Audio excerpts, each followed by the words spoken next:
you may be paying more tax than what is required by you to be paid. Because in India, some incomes are completely exempt from tax, and most of us do not know about it.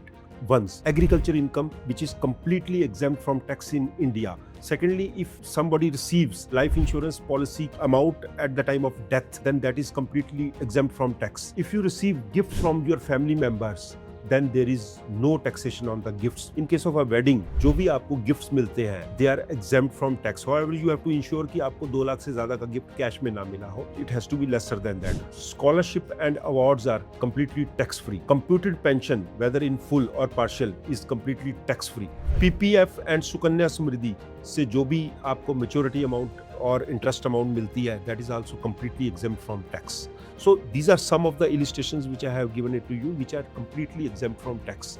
Government legal wage देती है tax बचाने के लिए, but awareness होनी बहुत जरूरी है. जितना अर्न करना इंपॉर्टेंट है, उतना ही पैसे को सेव करना और टैक्स प्लानिंग करना equally important. For more informative videos like this, you can follow our page.